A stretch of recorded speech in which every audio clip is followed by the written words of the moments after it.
industry, really privileged to have him here today, along with all of our great speakers, and at last count, over 715 attendees. So it's going really well for BSidesAugusta. I'm now meeting Tim Gurganis. Okay, thank you. I'm Tim Gurganis. Currently, I work for Cisco Systems as a security investigator. In the past couple of years, I've worked a lot with healthcare companies that have been affected by ransomware attacks. So I wanted to share a bit of my observations about some of the common vulnerabilities to the healthcare industry, and also talk about the active attacks using ransomware that I have investigated. So here's the quick outline. Back on the first slide, this presentation is online on my Box account. It's also put up on SlideShare just this morning. If you search for like ransomware, healthcare, you probably will find it. And I'll have this link again at the end. So I want to talk about common vulnerabilities in healthcare that I've observed. What Cisco's Active Threat Analytics team does that I work on is we monitor the networks of our customers. So we have a full PCAP tab, we have log collection and so forth. So that's how we get visibility into their network and to monitor their security. I want to talk a little bit about the mass distributed attacks of ransomware as well as some targeted attacks. And also at the end talk about some recommendations and some incident response suggestions. So due to the increasing cost of providing healthcare, healthcare is adopting a lot of new technology to provide better care to patients and to reduce the cost of providing that care. So you see a lot of new computerized equipment being brought in and plugged into the hospitals because they want to eliminate paper and the inefficiencies and costs of keeping records that way. So you have EMR systems, or sometimes called electronic health record systems, that are being installed. Hospitals are networking together to reduce costs and increase efficiency. These systems are being designed for functionality and reliability, but not necessarily security hardened. And so that leaves the network vulnerable to some cyber attacks. Just some observations from a lot of the customers I've worked with. Half of them, when we started our relationship, didn't have an incident response team. At some point, when we do our investigation, do all the network forensics and the impact assessment and all that, we have to turn it over to the customer, and we would ask them, okay, who is going to be the poor person on point in your IT security team to, receive these investigations and work with us to mitigate these threats? And they often, that was a process they had to begin when they started, other relationship and we were doing their monitoring.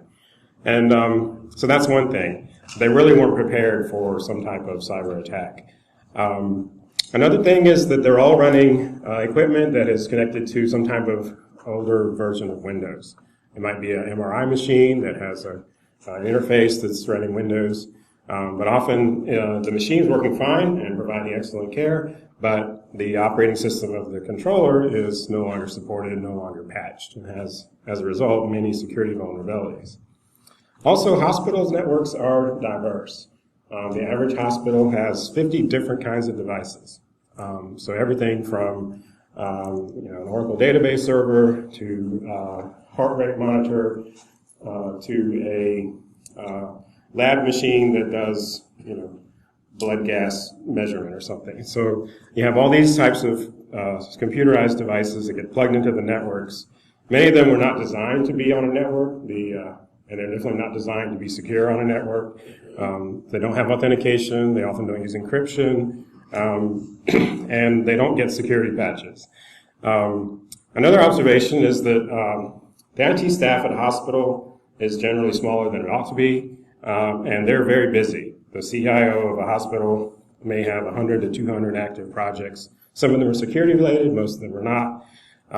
And so it's very difficult in some cases to get the right visibility to security threats, to get the dollars allocated and the buy-in from the C-level to solve some of these problems. So what are some common vulnerabilities that I've observed? First of all, they're still using shared passwords for things like service accounts in a lot of cases, particularly those used on, like I say, embedded controllers or back-end systems that that are used for, the accounts are used for maintenance. But they allow a lot of access to the system and therefore to the network. There's low use of encryption. Most of the devices don't do a lot of logging. So when you do have an incident, there's not a whole lot to do forensics on. But it also means that your detection for attacks is not very good. They have weak or flawed encryption. That is, the key length is too short, the algorithm they're using is not secure, they have poor randomization. Some of the basic flaws that have been solved in other verticals, but have yet to be addressed, often with the medical devices. They often, if they're running web applications, they have remote file include vulnerabilities, SQL injection vulnerabilities, and just some of the basic common vulnerabilities that we see. And these are not being patched in a lot of cases because the hospital doesn't have the resources to test the patches. Plus, they have a lot of applications to test. Like I said already, they're still using devices with out-of-date operating systems. These could be older versions of Linux as well as Windows, but the ones that have been causing the most problems seem to be Windows. There's not much authentication to put a device on the network. There's also not segmentation in the network. So once you get even something like a HVAC building controller online, it can actually talk to a lot of the other networks in the hospital, including the ER, the lab, the admin area, and so forth. So this is a problem because once an attacker gets inside the network, they're free to move around and do lateral movement. There's low use of NAC, which is something I've already mentioned. Another challenge is they have so many distinct IT teams. So at one hospital I was at recently, they said they had 5 teams. They had the IT team that did the lab equipment, and they actually calibrated the machines as well as did the network administration just for the lab machines that did blood tests and bodily fluid tests and various analysis that you need to do. Then they had the admin systems, which was HR and payroll and that kind of thing. And then they had the clinical IT group that did administration of the things that actually touch a patient. So this was all your monitoring equipment for their pulse ox, their heart rate, and so forth. And then you had the building and physical security group. So this was people that had the electronic thermostats that were networked, the security camera system, all that. And these groups didn't talk to each other. And so one of them, for example, the building management people could put a big HVAC controller on the network, and it may have some vulnerabilities, and now you're exposing the admin systems and the lab systems to that potential attack. And so this is a challenge that I've seen in a number of healthcare organizations. What's been the impact of these customers? Every one of my customers has had some type of ransomware incident. They've had systems that were encrypted, mostly by mass-delivered ransomware, such as CryptoWall, TeslaCrypt, or Locky. The most common way that I've seen them being infected is to click on a link or go to a website where there was malvertising. And this is back when Angler ExploitKit was active. And you'd see a lot of infections because they didn't patch Flash, and they would get a malicious download through their web browser. The second way is opening email attachments that they shouldn't. As you can imagine, hospitals pass around a lot of reports. Some of them are attached to emails, and it was very common in their business to open up these attachments, which in the case of an attack contain malicious macros that would install ransomware on the machine. 75% of medical institutions, believe they have or have been a victim of ransomware or believe they have been.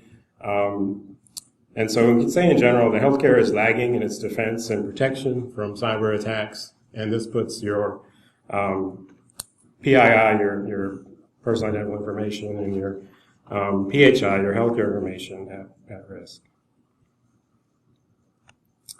Some other graphics.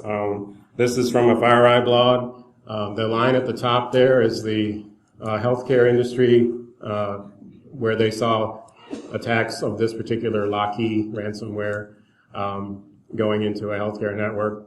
And the graph is not linear, and it probably doesn't show it very well, but this is 50%. So over 50% in this one particular campaign was going into healthcare vertical. Below that, you have like telecom and transportation. But this is a common theme that I've seen amongst my customers as well. I have customers that are not in healthcare, and the impact of ransomware is lower for them. They're not getting as many infections from these particular kinds of attacks. And ransomware is continuing to grow. There's new families, and there's more actors or adversaries that are using ransomware.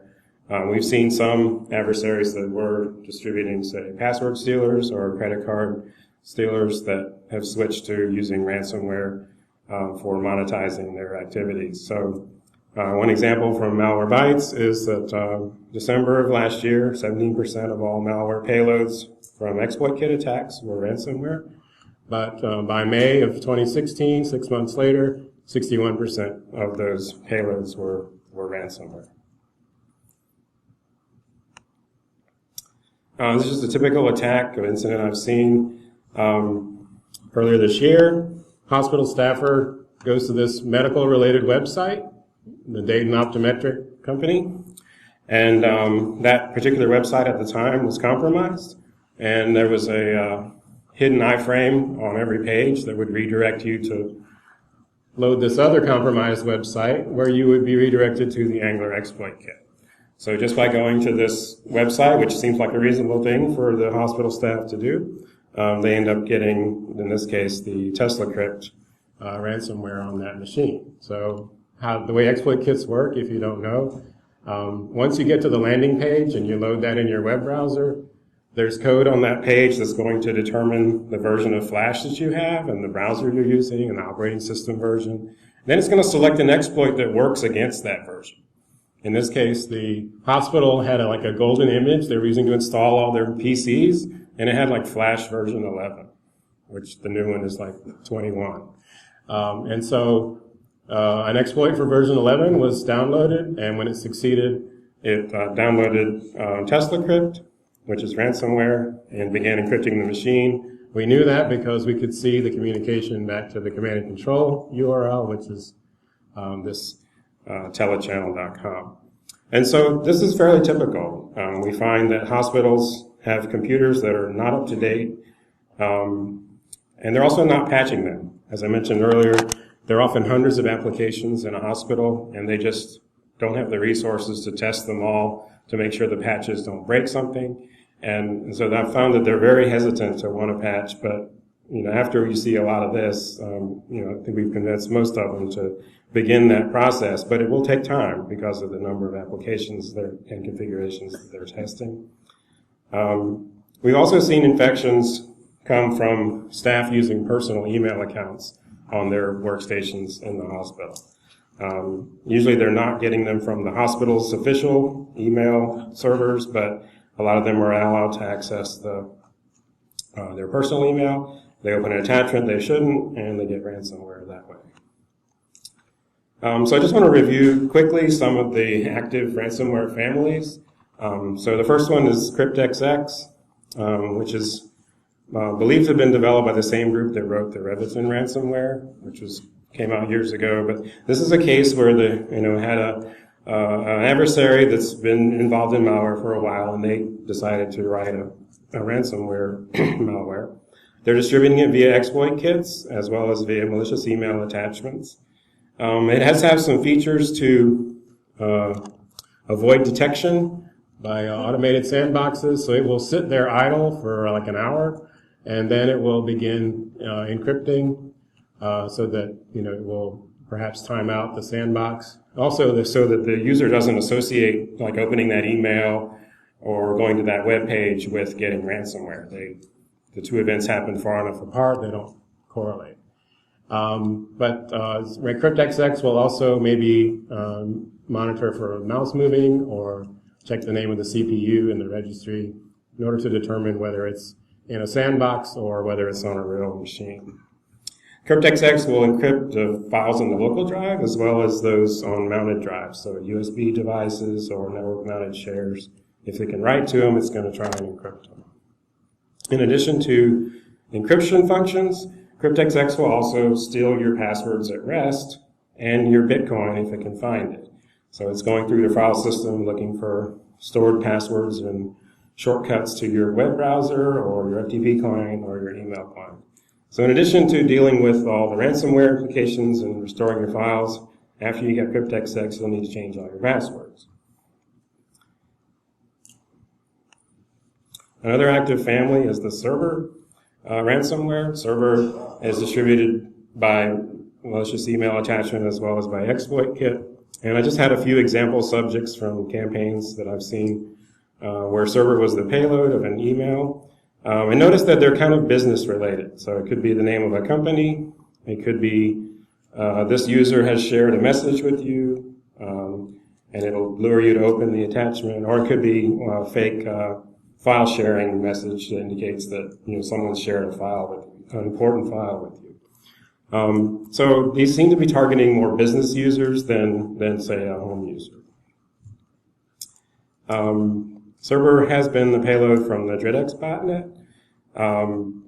Usually the form of the attachment that has the malicious macros is a Word doc, although they have experimented with using RTF files as well as using the newer JavaScript downloaders. So in this case, you have a zip file attached to an email. Inside is a JavaScript file. It's really small. And that script will execute when you open it using the Windows scripting engine to download the ransomware and then run it. Some interesting things about Cerber's command and control communication is it uses UDP on this port 6892. And you can see it scans a large range of IP addresses. One of these, I've seen these 3 used. And I think that's just make it more difficult to block the command and control communication. Lastly, we have the Locky ransomware, which I think is probably the one I see the most in terms of the mass distributed. This one seems to be exclusively distributed by email attachment, using the Cryptxxx botnet, which used to deliver the Cryptxxx info stealer. This particular botnet only runs on weekdays. So again, some indication they're targeting businesses because businesses have money to pay their ransoms. Locky uses an affiliate model, so you've got cooperating adversaries, designing a version of Locky with their affiliate and then being distributed by the Cryptxxx botnet. Here at the graph at the bottom here is the very first day Locky came out, which was in February of 2016. And you can see that due to low detection by antivirus, the number of infections rose quite a bit on the very first day. So a bit about ransomware propagation. So some people have asked me, does ransomware spread from system to system? And none of the mass distributed ransomware that I just covered has any kind of spreader function built in.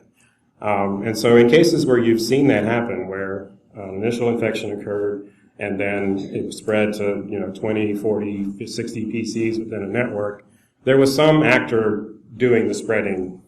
We were using a script probably, but it was an intentional mission just to target that particular network.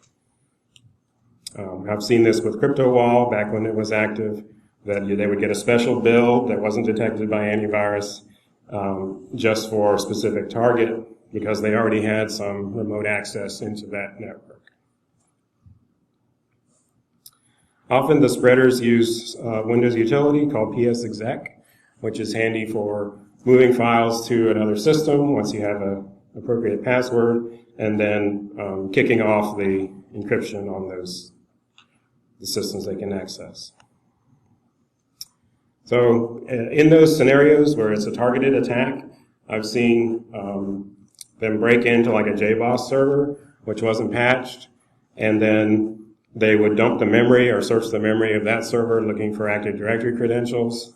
And then once they had a list of credentials, they would scan the network to see where those worked.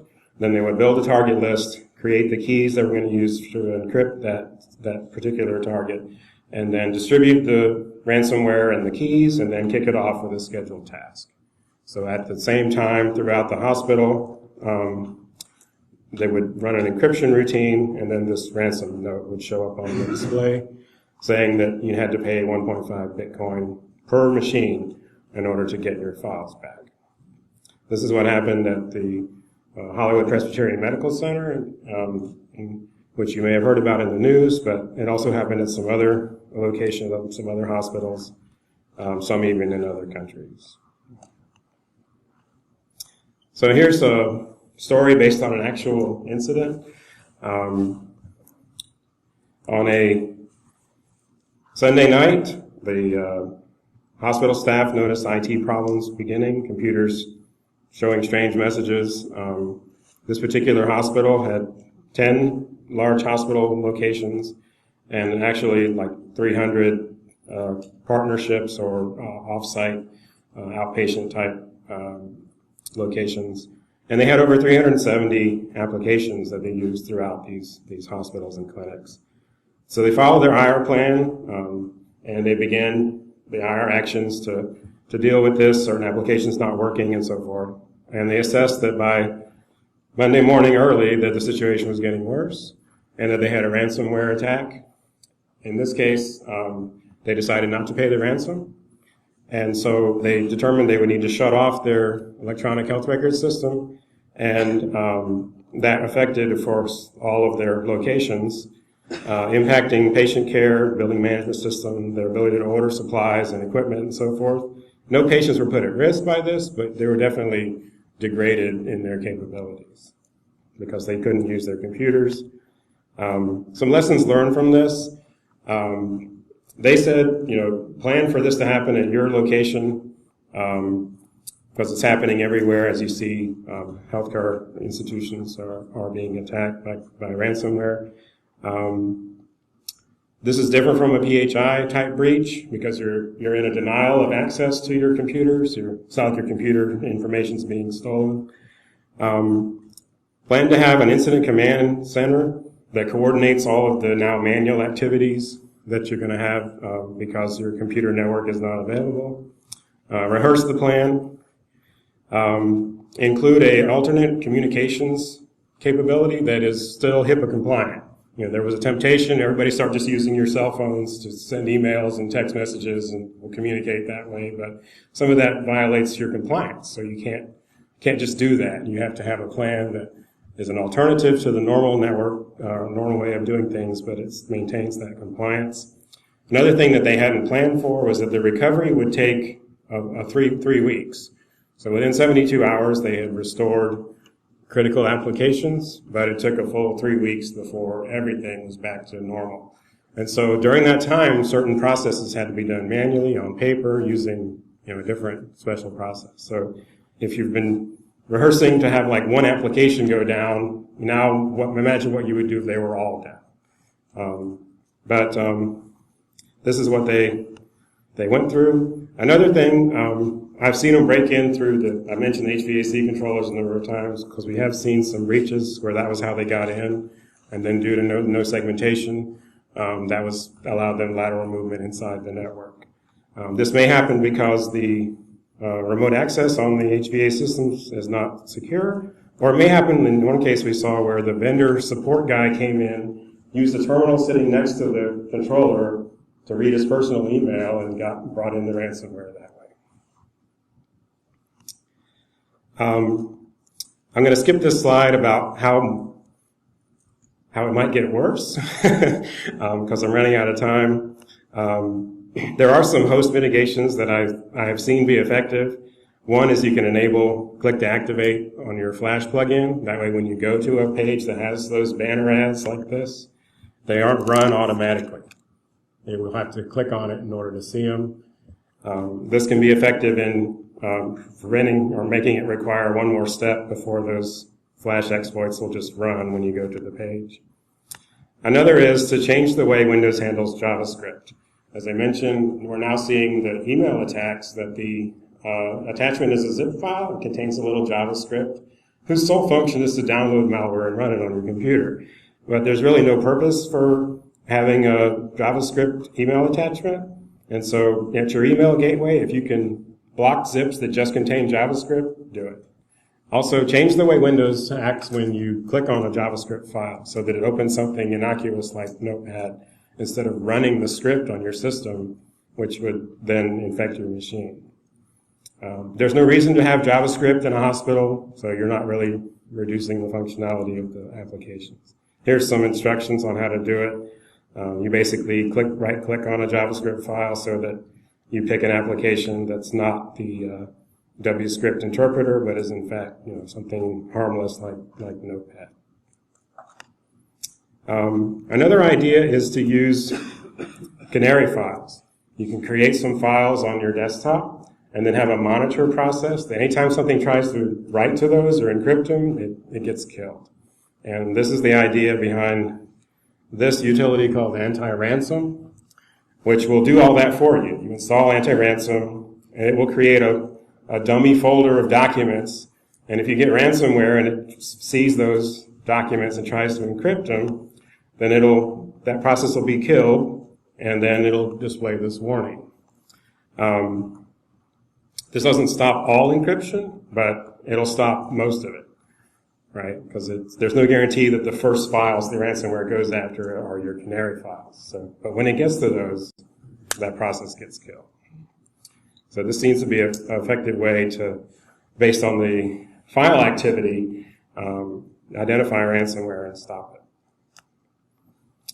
Some recommendations, I've already covered a lot of these, but have a backup and test your backup recovery. Patch Flash, because it's the most commonly exploited middleware application. Patch your web applications. Don't enable macros in your Office, and try using the click to activate to disable Flash except when you specifically click on the content. Some final thoughts. Compliance does not equal security. So a lot of hospitals have spent a lot of money on HIPAA compliance and other privacy protections, which are very important, but that doesn't mean that they're secure and that they're not vulnerable to these cyber attacks. Get to know your vulnerabilities on your network. Know what's on your network. I have one customer now that's been scanning their network for 2 months just to find out all the different kinds of devices they've got and what operating system they're running because they just didn't know. And it's impossible to defend and protect your systems if you don't know what they are or what their vulnerabilities are. Then have a comprehensive security policy that addresses these vulnerabilities and manages them to reduce your risk. Make sure that includes your provider or your partnerships, of off-site facilities and clinics. But I think, don't give up with proper planning and awareness, executing your security strategy, and your healthcare systems can be protected. And these are 2 places I've put this presentation, up on SlideShare as well as on my Cisco box.